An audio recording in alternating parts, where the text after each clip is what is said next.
प्रिय छात्रों नमस्कार, मैं गोविंद सर। आज हम प्रश्नोत्तरी श्रृंखला लेकर के आए हैं, जिसमें UP TET, super TET, junior शिक्षक भर्ती से संबंधित महत्वपूर्ण प्रश्नों को हम लोग देखेंगे। तो आइए हम लोग प्रश्नोत्तरी श्रृंखला शुरू करते हैं। ज़्यादा समय न गंवाते हुए देखते हैं पहला प्रश्न क्या है प्रश्नोत्तरी श्रृंखला का। कौन सा युग्म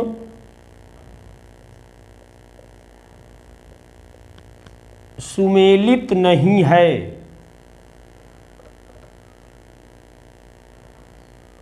कौन सा युग्म सुमेलित नहीं है? ऑप्शन देखते हैं। शिवराज भूषण,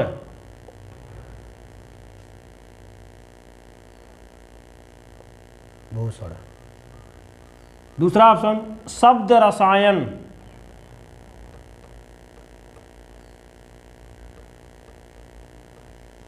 देव,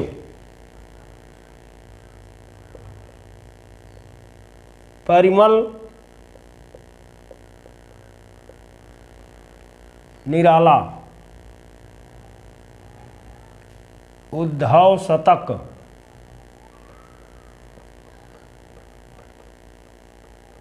भारतेंदु।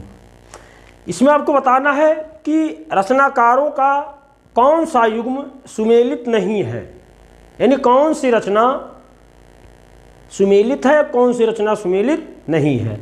तो पहला है शिवराज भूषण, ये भूषण लिखे हैं, ये सही है।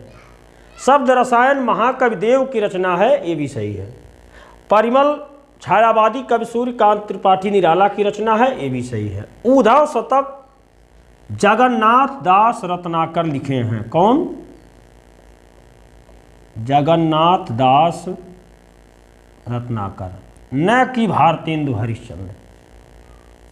आइए दूसरा प्रश्न देखते हैं।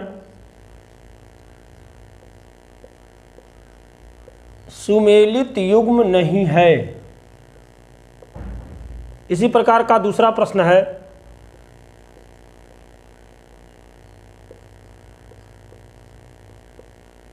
कानुप्रिया,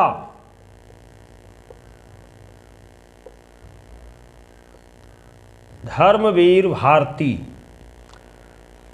दूसरा ऑप्शन है बोलगा से गंगा, बोलगा से गंगा, राहुल सांकृत्यायन।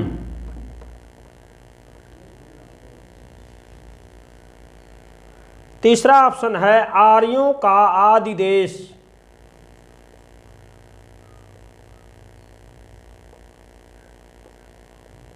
डॉक्टर संपूर्णानंद। चौथा है दर्शन दिग्दर्शन, दर्शन दिग्दर्शन शुक्ल जी। कानुप्रिया खंडकाव्य धर्मवीर भारती का है, यह युग्म सही है। बोलगा से गंगा राहुल सांकृत्यायन की कहानी है, यह भी सही है। आर्यों का आदिदेश डॉक्टर संपूर्णानंद का निबंध है, ये भी सत्य है। ये दर्शन और दिग्दर्शन ये राहुल सांकृत्यायन की रचना है, न कि रामचंद्र शुक्ल की रचना है। आइए तीसरा प्रश्न देखते हैं। कौन सा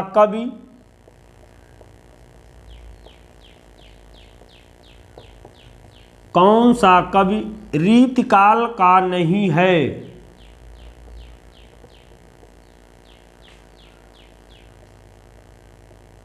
पद्माकर,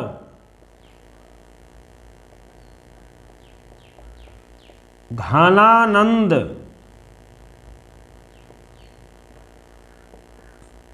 केशवदास,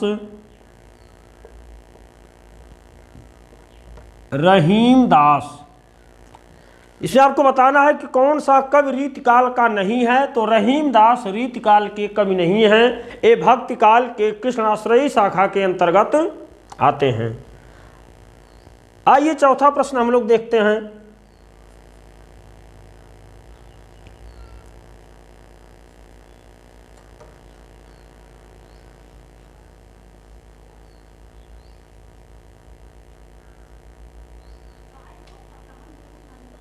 घीसू और माधव, घीसू और माधव प्रेमचंद के किस कहानी के पात्र हैं?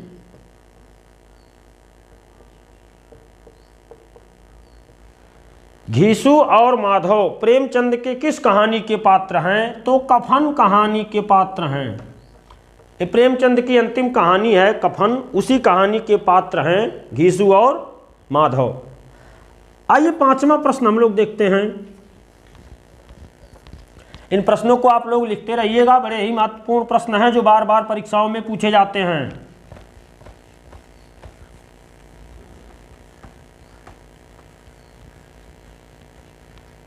पांचवा प्रश्न है,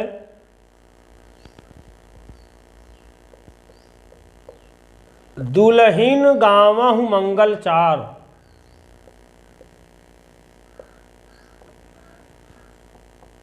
दुल्हिन गावहु मंगल चार, मोरे घर आए राजा राम भरतार, पंक्ति है।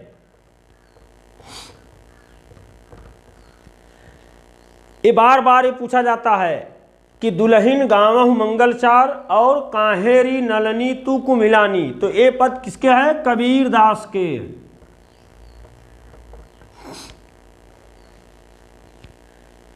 आइए छठवां प्रश्न देखते हैं।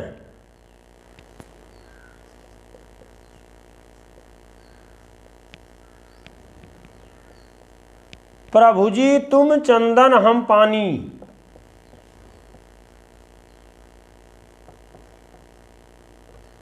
प्रभु जी तुम चंदन हम पानी, इस पक्त के रचयिता कौन है या लेखक कौन है या यह पक्त किसकी है?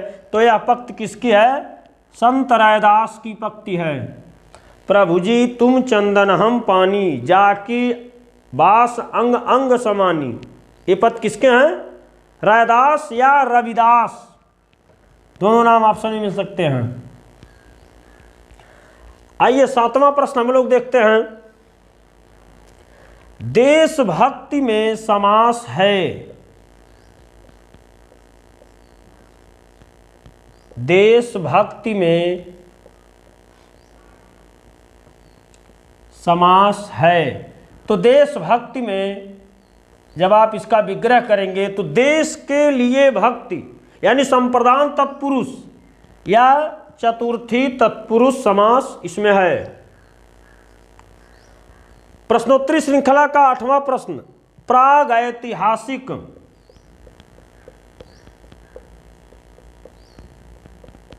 प्राग ऐतिहासिक शब्द में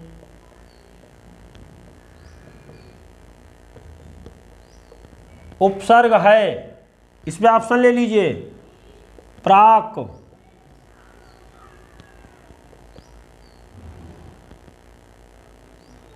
प्राग,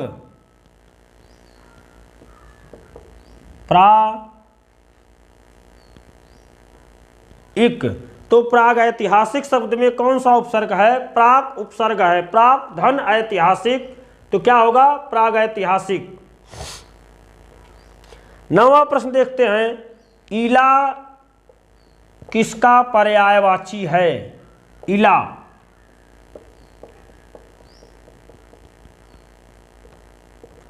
तो इला शब्द किसका पर्यायवाची है? बड़ा ही महत्वपूर्ण प्रश्न है। इला, इला शब्द पृथ्वी का पर्यायवाची है। किसका?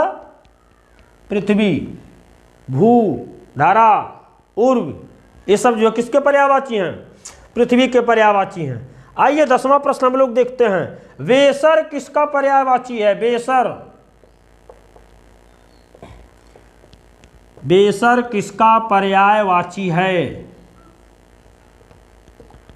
तो बेसर, धूसर, रासभ, चक्रीवान, बैसाख नंदन, ये सब किसके पर्यायवाची हैं? गधा यानी गर्दभ, गधा का पर्यायवाची है बेसर। आइए 11वां प्रश्न हम लोग देखते हैं इस श्रृंखला का। कलत्र किसका पर्यायवाची है? कलत्र,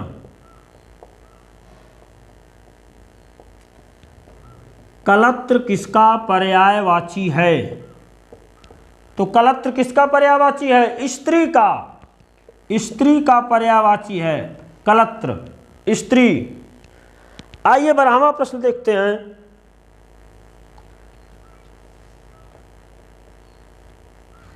रचना का विलोम होगा। रचना का विलोम बताना है। ऑप्शन में लीजिए, पहला है ध्वंस, दूसरा है निर्माण, तीसरा है प्रलय, चौथा है भूकंप। इसमें आपको बताना है कि रचना का विलोम क्या होगा। तो रचना का विलोम आपका होगा ध्वंस।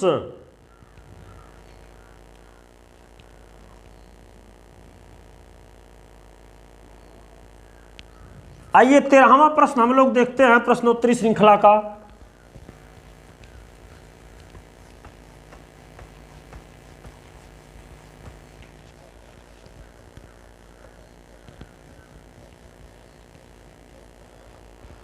प्रश्नोत्तरी श्रृंखला का 13वां प्रश्न। देखिए, एक बात पे आप लोग विशेष ध्यान दीजिएगा। बहुत सारे YouTube चैनल वाले जो प्रश्नोत्तरी श्रृंखला चलाते हैं तो अनर्गल के प्रश्न वो लोग देते हैं, और हम लोग जो प्रश्नोत्तरी श्रृंखला चला रहे हैं ये 100% श्योर है कि प्रश्न इसी से ही आएंगे। अगर आप हमारा 15 से 20 प्रश्नोत्तरी श्रृंखला यदि आप सॉल्व कर लिए तो 30 प्रश्न आपके जो है यहाँ से अनिवार्यतः मिल जाएंगे। तो आइए हम लोग 13वां प्रश्न देखते हैं। संयुक्त क्रिया है, संयुक्त क्रिया जिसे कंपाउंड वर्ब बोलते हैं, संयुक्त क्रिया है सकना, बुला लेना, बुला लेना, उठवाना,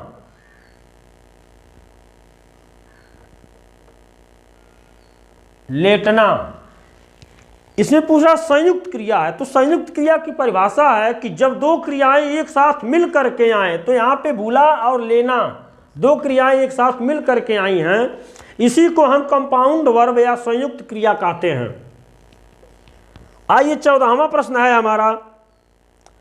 जो विशेषण विशेष और क्रिया के बीच आए, जो विशेषण विशेष और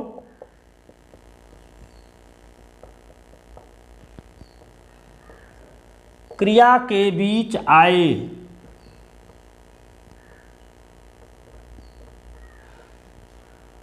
उसे कहते हैं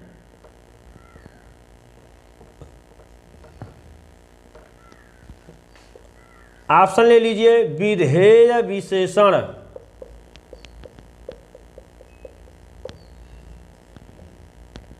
विशेष्य विशेषण,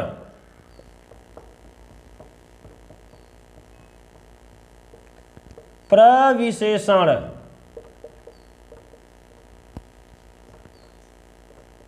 सार्वनामिक विशेषण।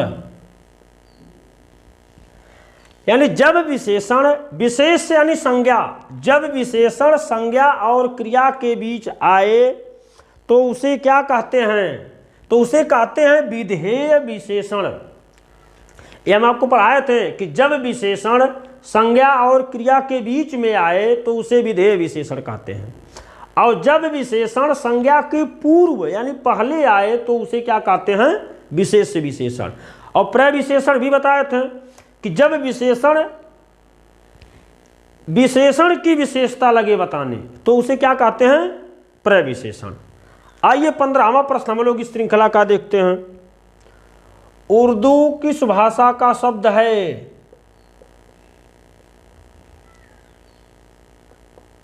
उर्दू किस भाषा का शब्द है? तो उर्दू तुर्की भाषा का शब्द है। किस भाषा का? तुर्की भाषा का शब्द है। बड़ा ही महत्वपूर्ण प्रश्न है कि उर्दू किस भाषा का शब्द है। तो उर्दू तुर्की भाषा का शब्द है। आइए 16वां प्रश्न हम लोग देखते हैं।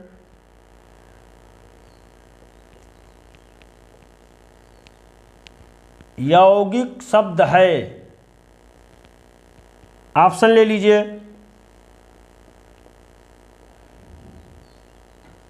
छल छंद,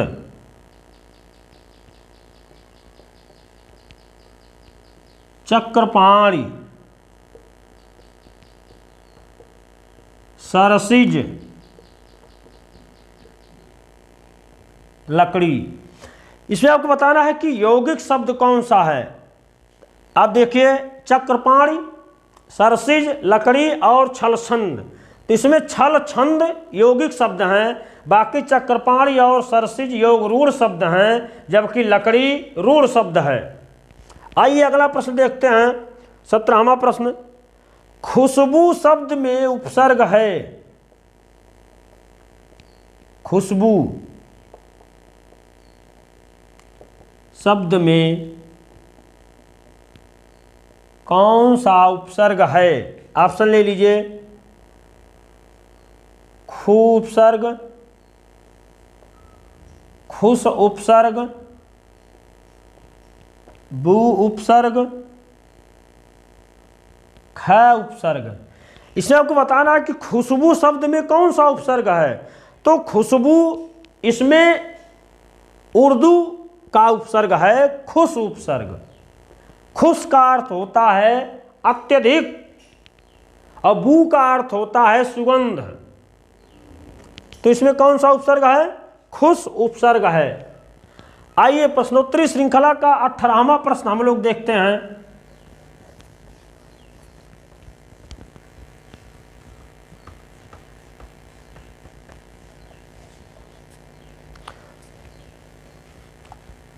प्रश्नोत्तरी श्रृंखला का 18वां प्रश्न है, पित्रादेश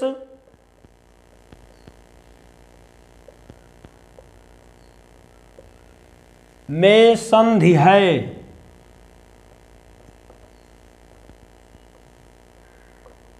पित्रादेश शब्द में कौन सी संधि है। तो इसमें होगा पितृधन आदेश, पित्रादेश यानी यण संधि। सूत्र है इको यणचि। पित्रादेश में कौन सी संधि हो जाएगी, यण संधि। आइए 19वां प्रश्न हम लोग देखते हैं।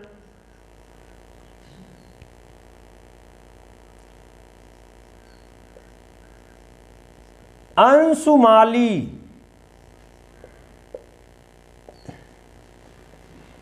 किसका पर्याय है। अंशुमाली किसका पर्यायवाची है। तो अंशुमाली सूर्य का पर्यायवाची है। किसका, सूर्य का। सविता, अंशमान, अंशमाली, दिनकर, ये सब अर्क, ये सब किसके पर्यायवाची हैं, सूर्य के पर्यायवाची हैं। आइए 20वां प्रश्न हम लोग देखते हैं।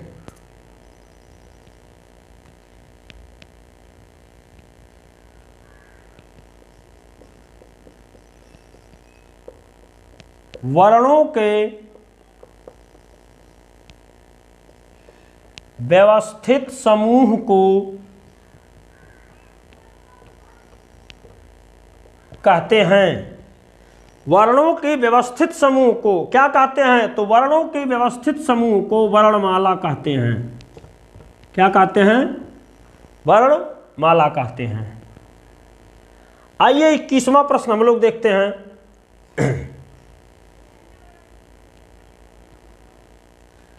संधि के कितने भेद होते हैं।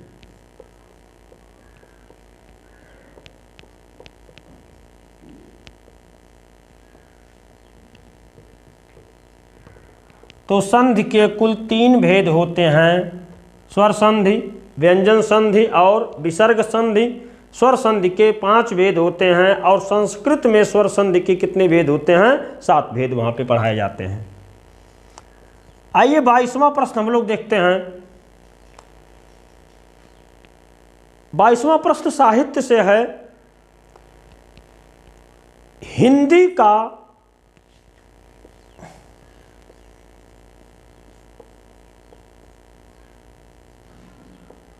पहला इतिहास किसने लिखा।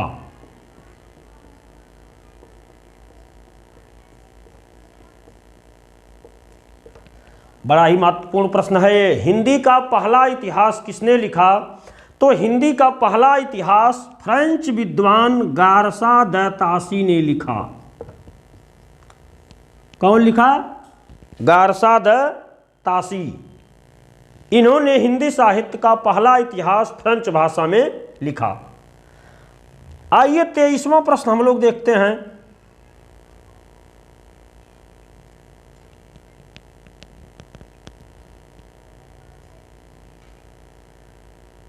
तेईसवां प्रश्न हम लोगों का है, छायावाद को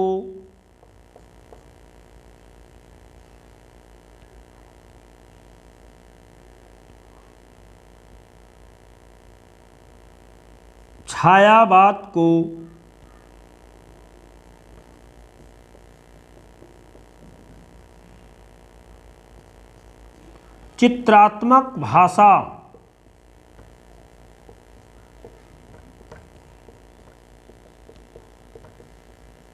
और लाक्षणिक पदावली। छायावाद को चित्रात्मक भाषा और लाक्षणिक पदावली की संज्ञा किसने दी?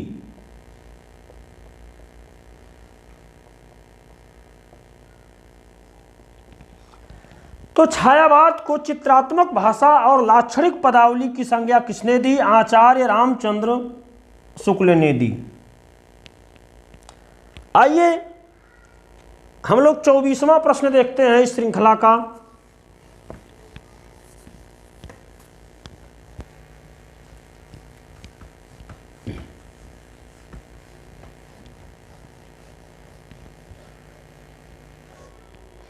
इस श्रृंखला का 24वां प्रश्न है हमारा,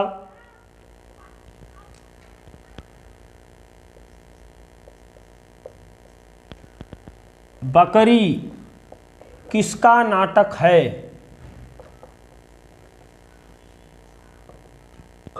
तो बकरी नाटक कौन लिखा? सर्वेश्वर दयाल सक्सेना।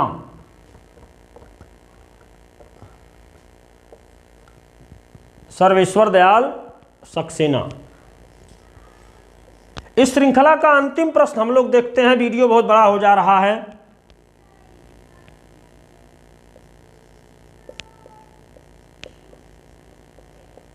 चिंतामणि